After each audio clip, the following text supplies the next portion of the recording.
Hello, welcome to Michael Chekhov's Continuous Acting. My name is Joe Herrera, and this is episode 3, Archetypal Gestures. The last two episodes we discussed the what and the how. First episode we explored expansion and contraction, which is a tool that is practiced in the Chekhov process. Expansion contraction, we discovered that there are two primary ways that characters can be identified. Every character, every person for that matter, is made up of energy. And so energy either expands or contracts. So we can do a scale of 0 to 10 and explore how expansive or how contractive the character is. Episode 2, we explored qualities of movement, the how. Molding, flowing, flying, waiting. How does the energy expand or contracts? Today, we're going to discuss why. Why does the energy expand or contract? And the two whys that we're going to explore are push and pull. These are archetypal gestures. An archetypal gesture are intentional movements of archetypal scope. Very simple, right?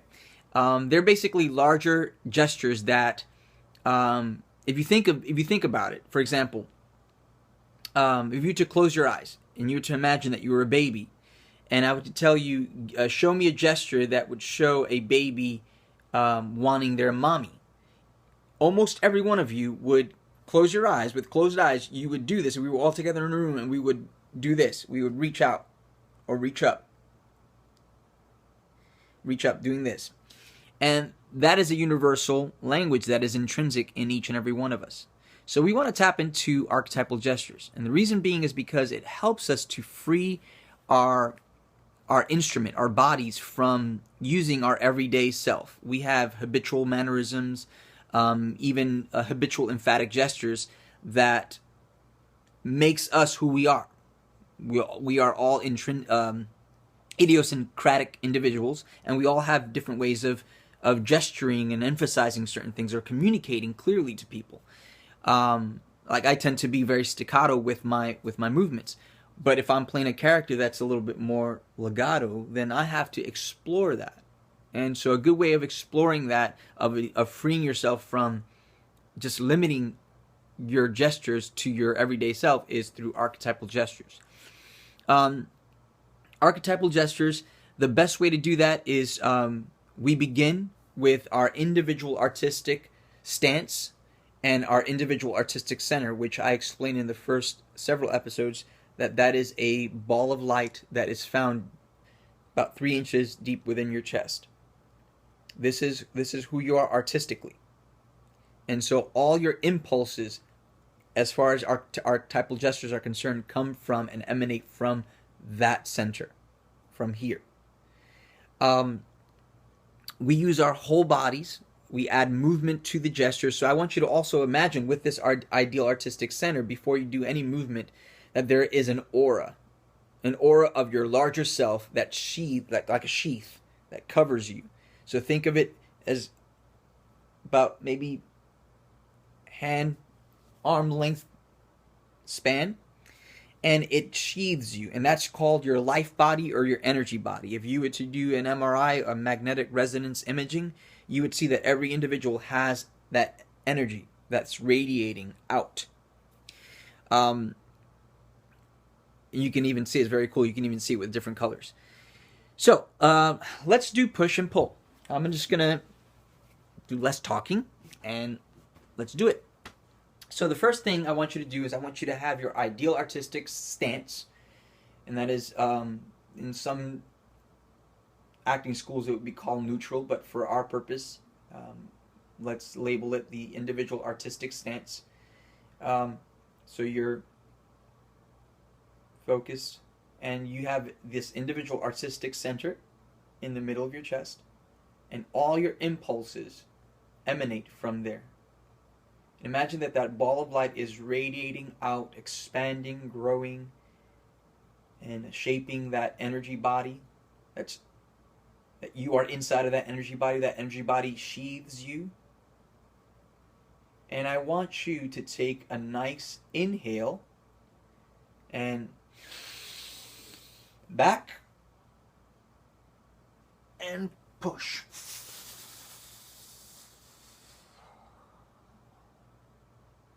And drop.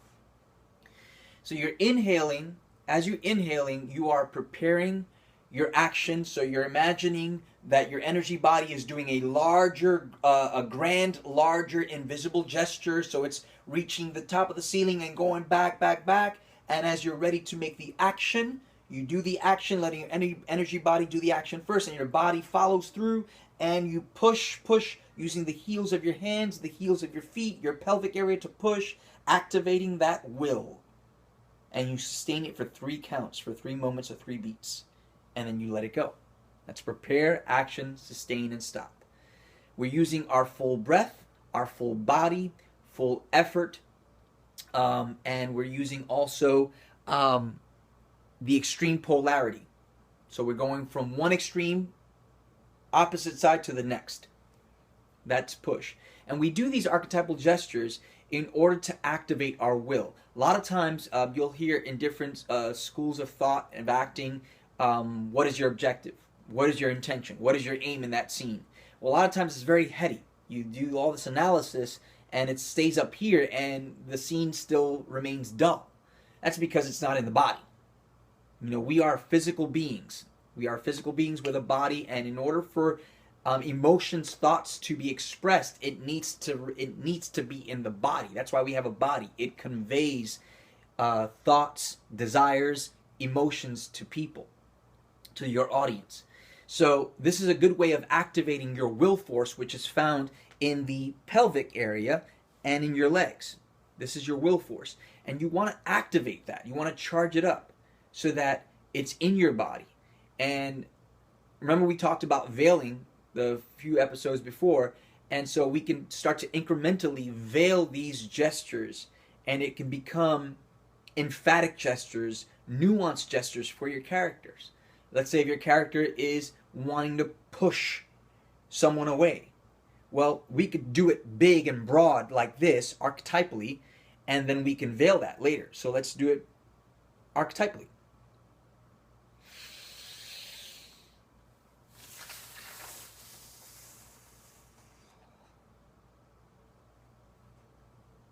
Again.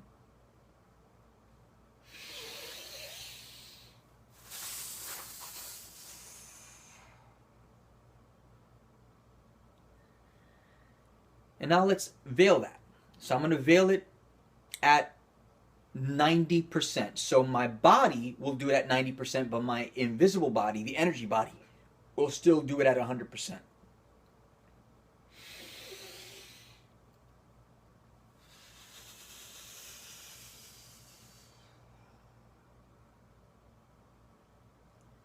Let's veil it even more. Let's veil it at 50%.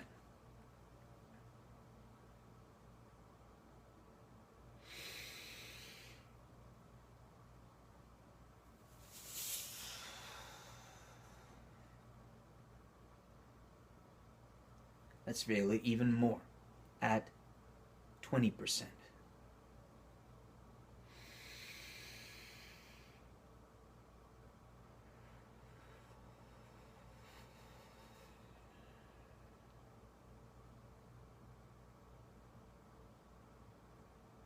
Now let's veil it at 0. Physically doing it at 0%, I'm still, but my energy body is doing it at 100%. And I'm going to add to the breath, I'm going to add some text. I'm going to add the text of, leave me alone. I want to be left alone. Let's add that. It's 5 syllables. I want to be left alone. Yeah.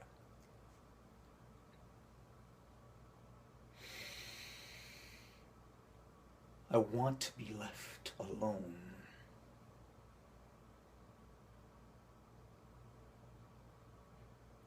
I'll do it again. Come up a little bit.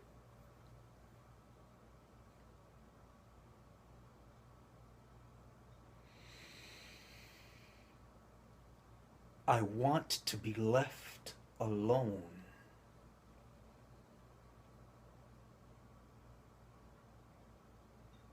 Good.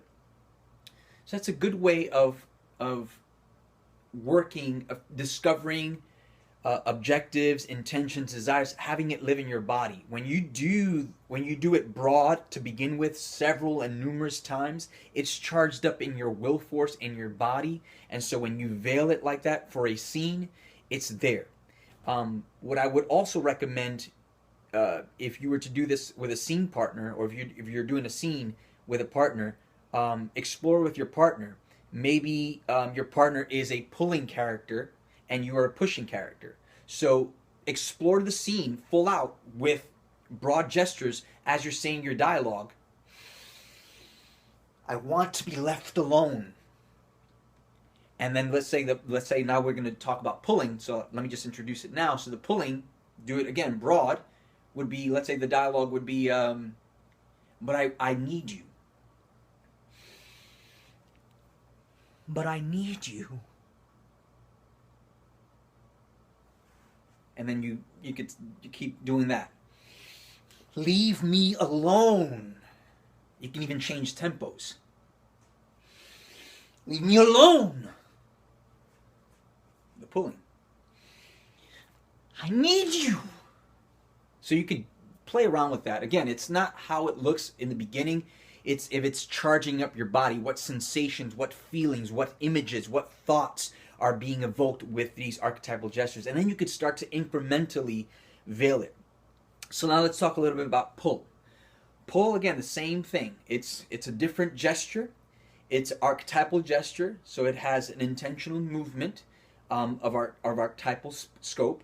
So with pull, again, extreme polarity, we're going from one end to the other end, and we're using our full breath, full body, full effort, full extreme polarity, and pass, which is preparation, action, sustain, and stop. So let's try that.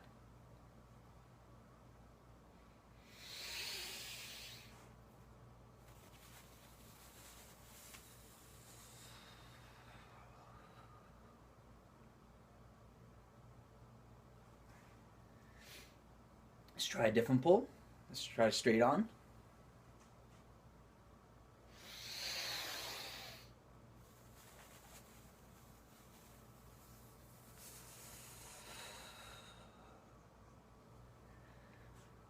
Let's add some dialogue or some numbers to it. I'm veiling it now. Let's veil it at 50%.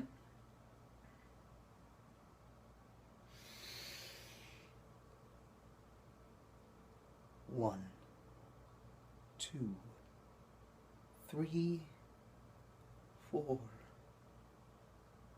5. Veil it even more. Adding, once again, numbers or letters at 20%.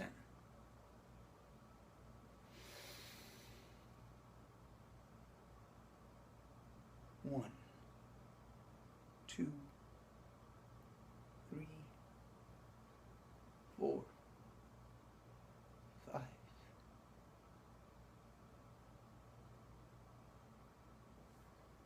Veil it even more at 0. This time, let's do I want to be left alone, pulling.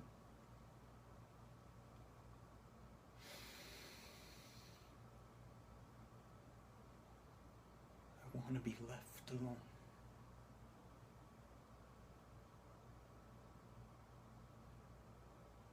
Good. Okay. So, with these exercises, pull up my chair again. With these exercises, I want you to really just focus on what are some of the thoughts, the images that are stirred up. Also ask yourself, is your will being activated? Do you feel charged up in your will? Do you feel the intention or your objectives? And you can use different words, different, I want to be left alone, leave me alone, or just even the phrase, I want to push. I want to push. Start to also play around with plus and minuses of it. In other words, with these archetypal gestures, they have a neutrality to it. There is no, like, the push is not necessarily bad or good as far as emotions are concerned. They can be both good and bad, or either or. There could be, I can push you away, or I can push you. I can, I want to push you to do it. Or I can pull you seductively. Or I want you to see what I want. I can pull you in, So there are different things that you can play around with push and pull. And start to also apply them using the veiling principle. I think that would definitely be of service to you. So if you have any questions, comments, concerns, or don't understand, what's the whole thing behind push and pull, just throw me a comment on my YouTube channel, and then I would be able to answer it. Until we meet again, what I'm going to do is next week I will post another video. We're going to still be on this track of archetypal gestures, and that will eventually lead into emotions, the emotional life of a character, exploring how to tap into emotions in a very healthy way. But today, just remember, continuous acting, practice, observe, apply. Practice this tool at least 15 to 20 minutes. Do push and pull.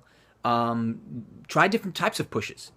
Add tempos, add qualities to it, and then explore different ways of pulling. And let me know your thoughts. Okay? Until we meet again.